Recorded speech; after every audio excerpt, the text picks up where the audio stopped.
The Tuesday morning I discovered my father was planning to steal my daughter, I was making his favorite breakfast, blueberry pancakes with real maple syrup, the same recipe my mama taught me before she died. I almost dropped the phone when I heard Papa's voice through the bedroom door, clearer than it had been in months. Jessica thinks she's protecting me, but she's become the danger. Mia deserves better than watching her mother sacrifice everything for a lost cause. In exactly 68 hours, everything I thought I knew about love and family would shatter. But first, I had to survive hearing the man who taught me to fight for family explain why I was no longer worth fighting for. Here's what no one tells you about being the sandwich generation. Sometimes the people you're trying to save are secretly planning to save themselves from you. My name is Jessica Rodriguez, and 3 days ago, I thought my biggest problem was managing Papa's diabetes while raising my 16-year-old daughter, Mia, alone. I was wrong. My biggest problem was trusting the woman I thought was my father's salvation. Patricia Martinez wasn't just Papa's new wife.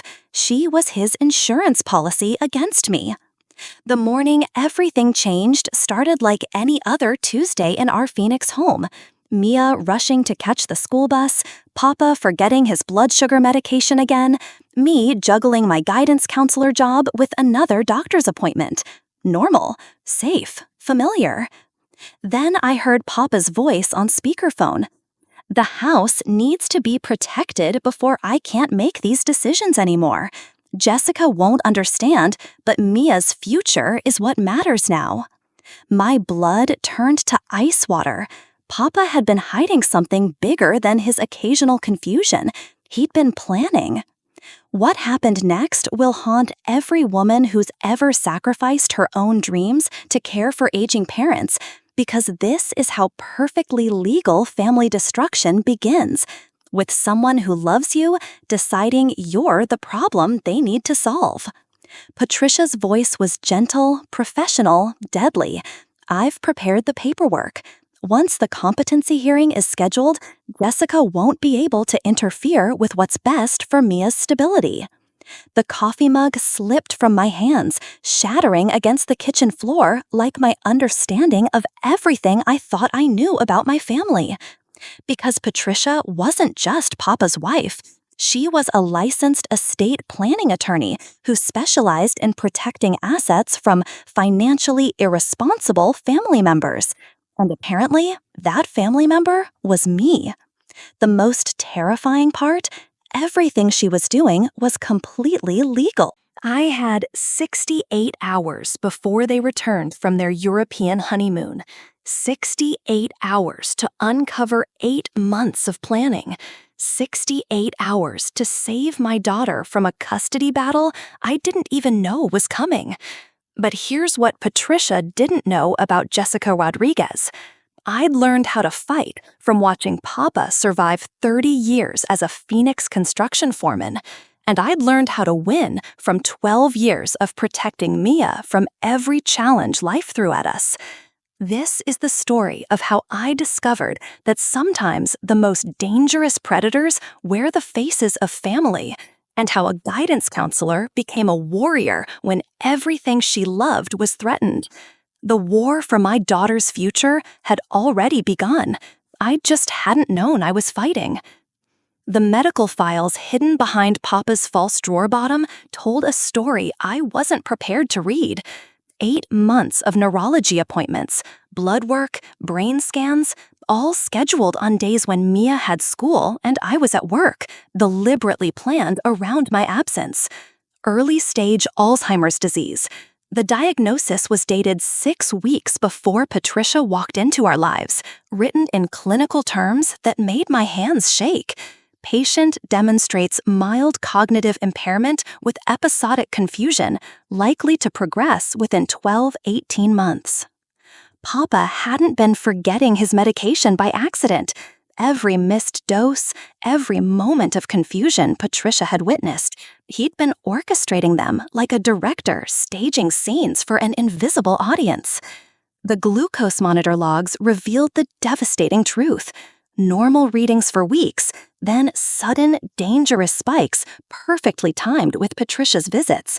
Papa was deliberately creating diabetic episodes to mimic advancing dementia, building the exact evidence an estate planning attorney would need. A yellow sticky note in Papa's handwriting stopped my heart. Remember, Patricia needs to believe the decline is faster than it really is. Mia's future depends on the trust being established before the real symptoms make legal planning impossible. The neurologist's notes painted a clearer picture. Papa had specifically asked about capacity planning and asset protection timelines. He'd researched exactly how long he had before his disease would legally prevent him from making autonomous decisions about his care and our family's future. But the most heartbreaking discovery was a letter addressed to me, sealed but never sent. Mija, by the time you read this, you'll hate me for what I've done, but I watched my own father lose everything to this disease. I won't let you and Mia face that same destruction. Papa's strategy wasn't random, it was methodical. Create documented evidence of cognitive decline. Establish legal relationships with professionals who specialized in elder protection. Remove family decision-making power before emotions could override financial necessity. Patricia's professional notes were paper-clipped to his medical records, writing I'd never seen before. Client exhibits classic early-stage symptoms with family caregivers showing signs of denial. Recommend accelerated asset protection before family interference compromises patient welfare. The timeline made my stomach churn. Papa's first episode in front of Patricia occurred exactly 48 hours after receiving his Alzheimer's diagnosis. Every subsequent confused moment had been calculated, performed, documented for legal purposes. Medical research printouts filled an entire folder. Articles about Alzheimer's progression, family financial impact studies, statistics about caregiver burnout. Papa had educated himself about his disease not to fight it, but to weaponize it against the system that would eventually destroy us. The final document shattered every assumption about my father's vulnerability. A detailed timeline titled Asset Protection Implementation showed 8 months of strategic planning, with my name listed under potential obstacles to financial security. Papa wasn't Patricia's victim. Patricia was Papa's unwitting accomplice in a plan so complex that even his own daughter had become a variable to be managed rather than a person to be trusted. Patricia's iPad lay abandoned on the kitchen counter, still logged into her voice memo app. What glowed on that screen would have impressed a federal prosecutor. Months of recorded conversations, each one time-stamped and categorized with the precision of someone building an airtight legal case. Recording 47. Subject demonstrates short-term memory loss, asks same question about Mia's school schedule 3 times within 10 minutes. Patricia's clinical narration accompanied Papa's voice, confused and repetitive in a way that made my chest tight with recognition. The audio files revealed a pattern more sinister than simple documentation. Patricia had been coaching Papa through his episodes, her voice gently prompting, "Carlos, tell me again about Jessica's financial situation. Are you worried about the house payments?" Background noise told the real story. In recording 23, Papa's confusion occurred immediately after the distinct sound of a medication bottle opening, but the glucose meter beeping in the background showed normal blood sugar levels. He was performing cognitive decline while physically stable. Patricia's legal notes accompanied each recording like a prosecutor's evidence log.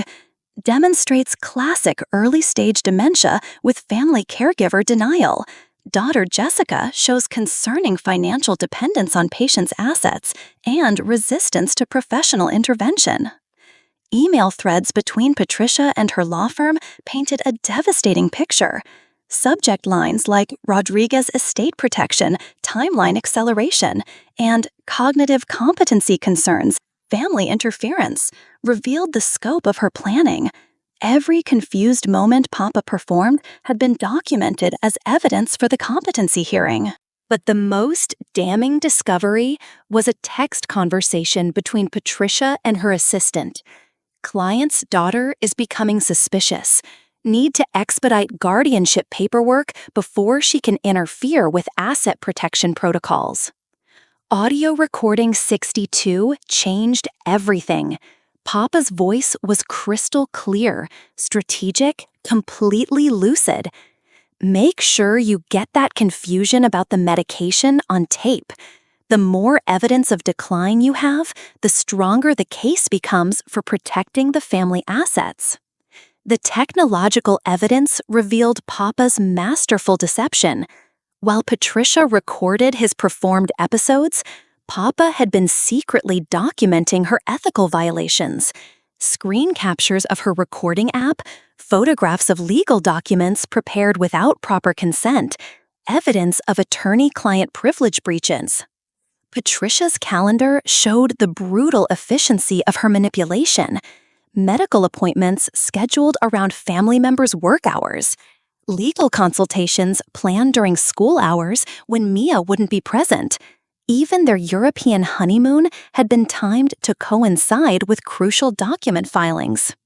The voice memos revealed Patricia's true motivation in unguarded moments. My first husband lost everything to this disease. The family fought us every step, and by the time they realized we needed help, it was too late. I won't let that happen to Carlos. Digital banking records showed the financial architecture of Papa's plan. Trust accounts established months before his diagnosis became public. Asset transfers carefully timed to appear organic rather than strategic. Even the house deed had been quietly modified to include survivorship provisions. Patricia's recordings had captured Papa's performance perfectly, but she'd missed the greatest performance of all.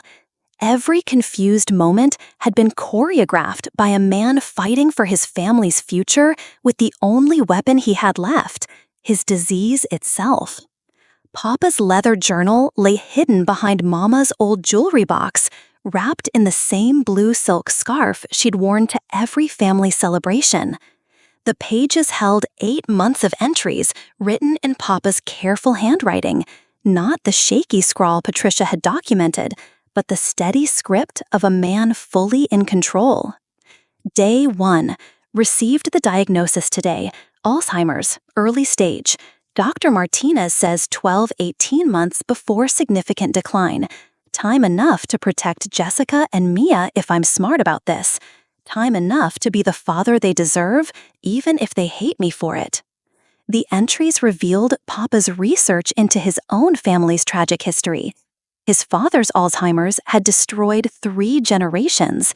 Abuelo became violent, paranoid. Abuela lost the house, the business, everything to medical bills. Mama worked 2 jobs until her heart gave out. I watched my family crumble because we waited too long to plan.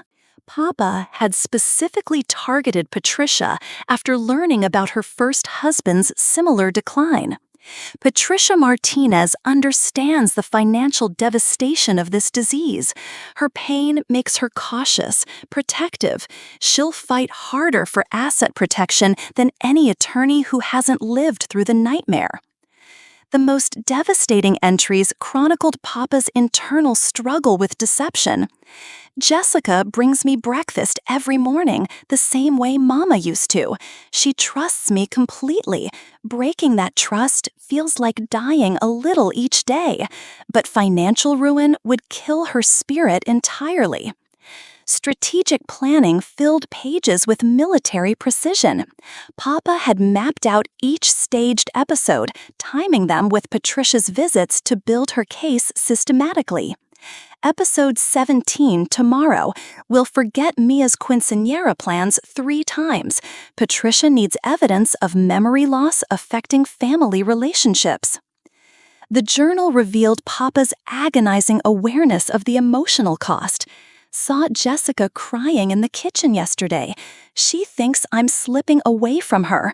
The truth is worse. I'm deliberately pushing her away to save her future. Love sometimes requires becoming the villain in someone else's story. Financial calculations covered entire pages: medical care projections, asset protection strategies, college cost estimates for Mia. Papa had quantified the exact dollar amount his disease would cost the family without intervention. Without the trust, Jessica loses the house within 2 years. Mia's college fund disappears into memory care costs. Recent entries showed Papa's growing desperation as his symptoms began appearing naturally. The real confusion is starting. Yesterday, forgot Mia's friend's name mid-conversation. Can't tell the difference between performed episodes and actual decline anymore. Running out of time. The final entry was dated 3 days ago. Jessica's getting suspicious. Patricia scheduled the competency hearing. Everything's in motion now. God help me. I've turned my daughter into my enemy to save her from becoming my victim.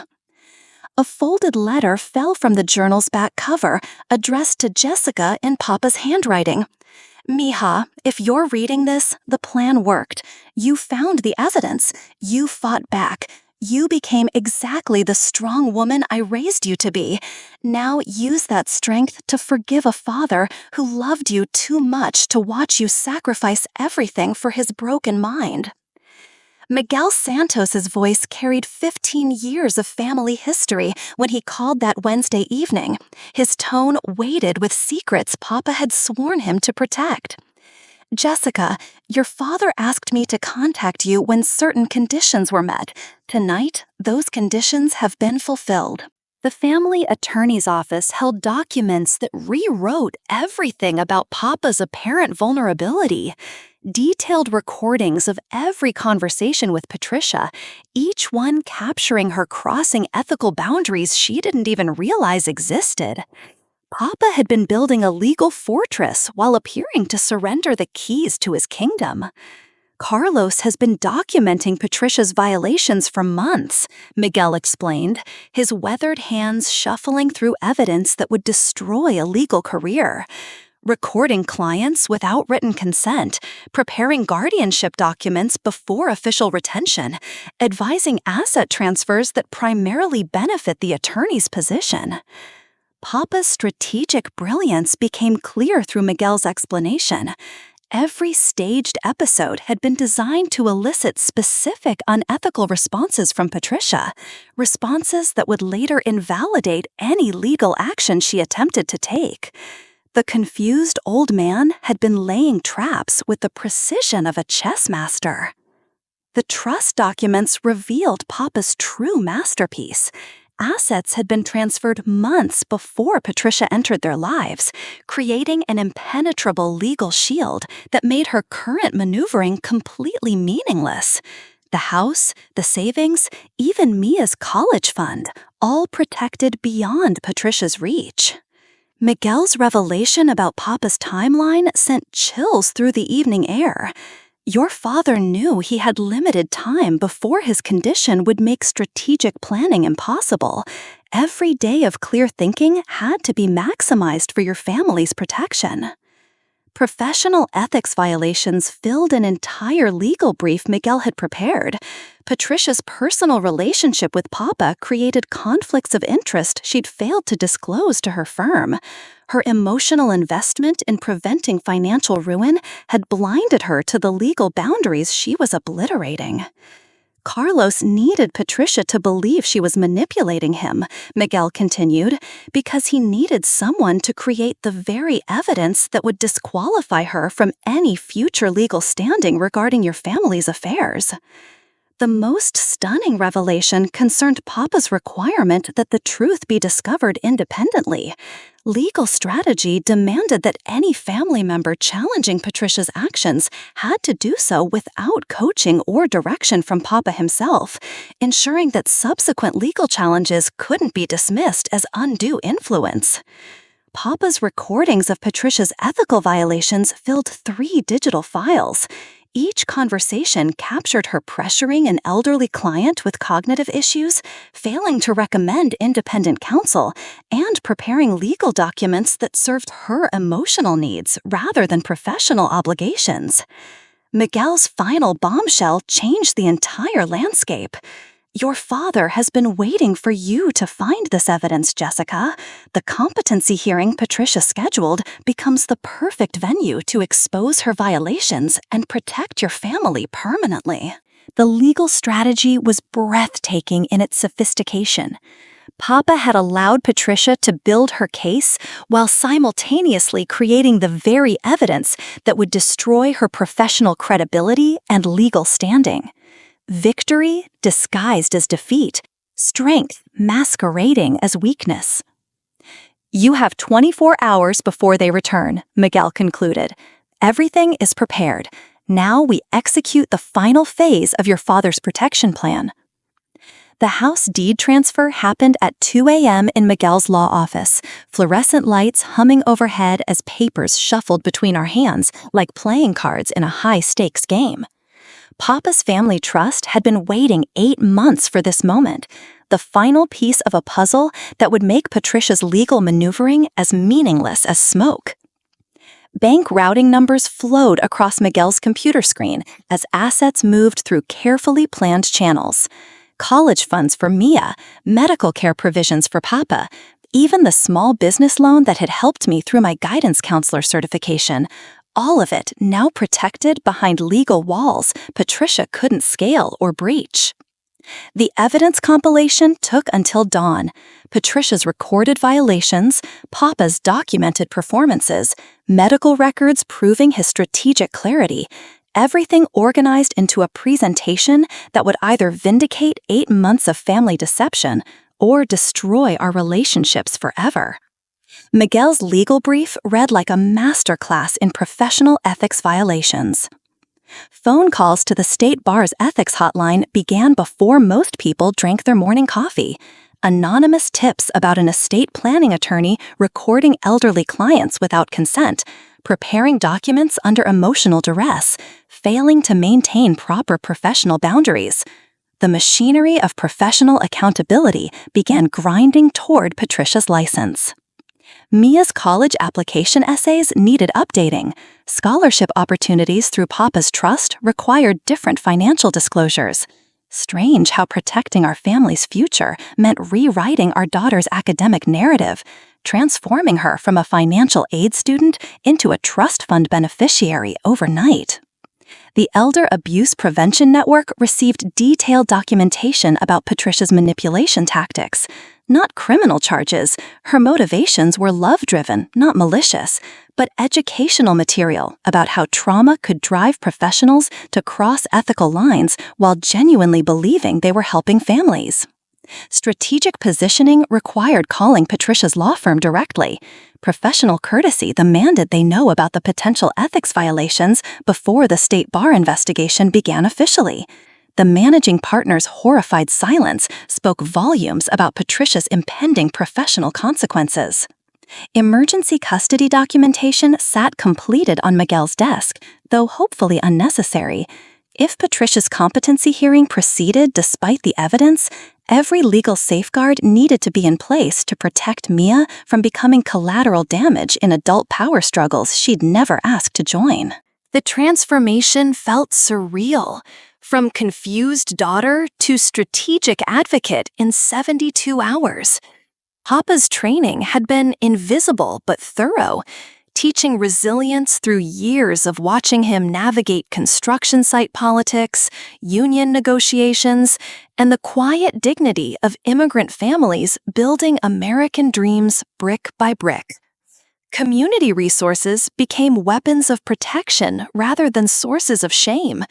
Elder care advocates, family counselors, legal aid societies, all the support systems Papa had researched during his strategic planning phase now stood ready to help other families recognize professional manipulation before it destroyed their relationships.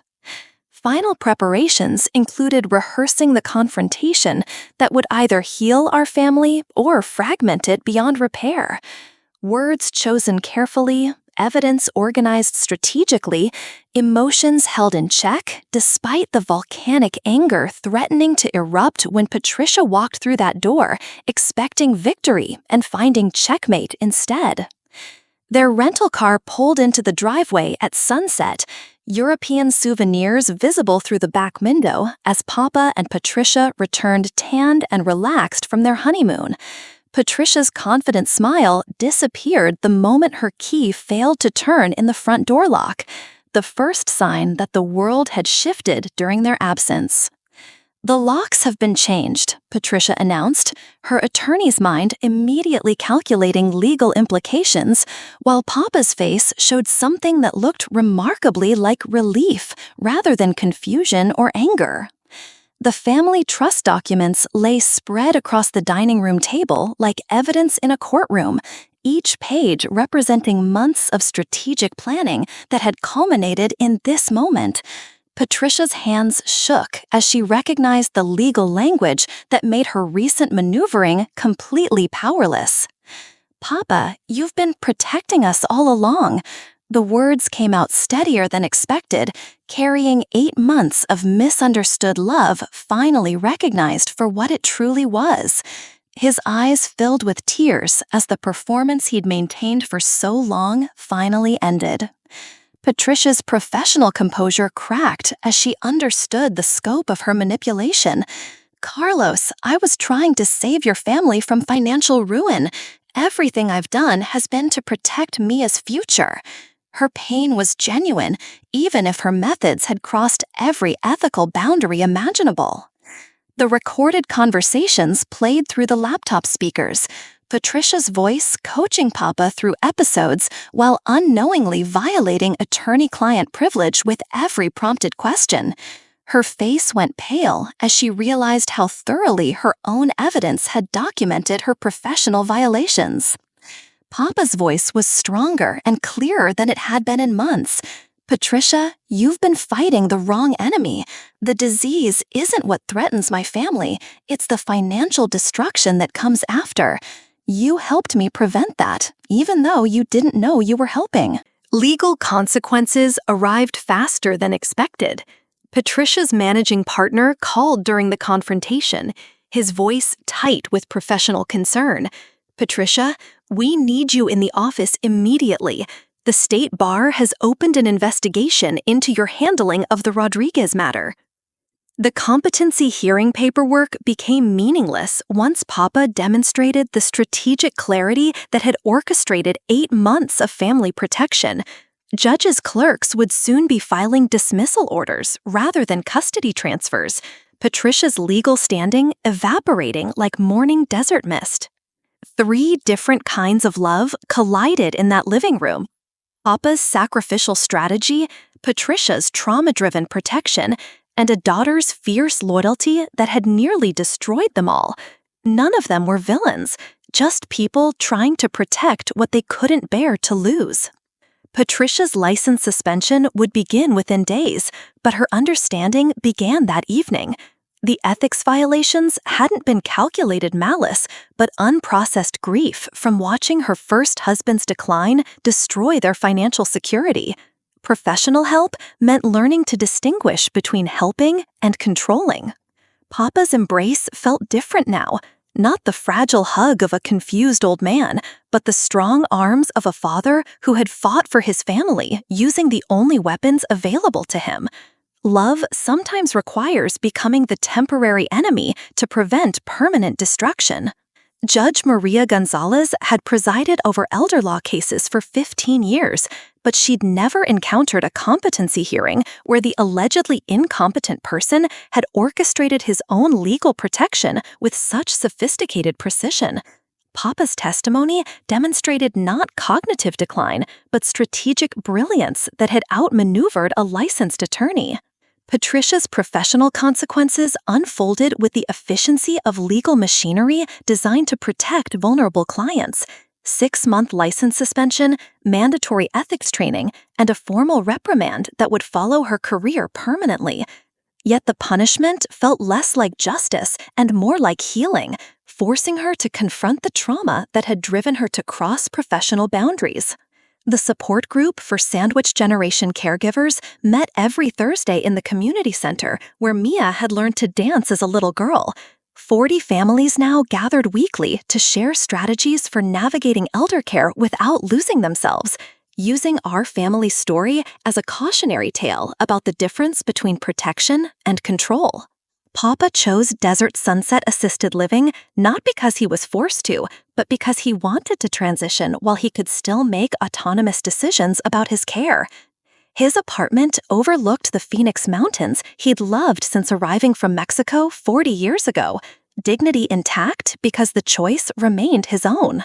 Mia's college essays wrote themselves, a 17-year-old's perspective on watching her family navigate love, deception, and ultimate reconciliation. The trust fund Papa had established would cover her education, but more importantly, the experience had taught her about ethical decision-making under pressure and the complexity of adult love. Patricia returned to practice after her suspension with a specialization in trauma-informed elder law, helping other families navigate cognitive decline without repeating the mistakes that had nearly destroyed ours. Her experience became required training material for estate planning attorneys throughout Arizona. Professional collaboration emerged from our former adversarial relationship. Patricia and our family now co-present workshops for elder law attorneys and caregivers about recognizing when protection becomes manipulation, when love transforms into control, and how to maintain family autonomy during medical crises. Papa's Alzheimer's progression remained slow, his moments of clarity still frequent enough for meaningful conversations about the future. The disease he'd weaponized against financial ruin continued its inevitable advance, but his dignity remained protected by choices made while his mind could still strategize effectively. Christmas dinner that year felt different, not because Papa's condition had changed dramatically, but because honesty had replaced performance. No more staged confusion, no more hidden recordings, no more family members playing roles designed to deceive rather than protect each other through life's most difficult transitions. The guidance counselor in me now recognizes the signs of family manipulation in student situations. Teenagers caught between divorced parents using children as weapons, elderly grandparents being financially exploited by relatives, families where love has become indistinguishable from control. Papa's strategic lessons apply far beyond our specific circumstances. Community education became our family's mission. The Elder Care Resource Center displays materials about recognizing professional manipulation, understanding legal rights during cognitive decline, and maintaining family relationships when medical crises threaten everything you've built together. Sometimes, the greatest protection is teaching others to protect themselves. Papa's final gift wasn't the trust fund or the house or even the strategic planning that saved our family's financial future. His greatest gift was teaching us that love sometimes requires trusting people enough to let them make their own difficult choices, even when those choices terrify the people who care about them most.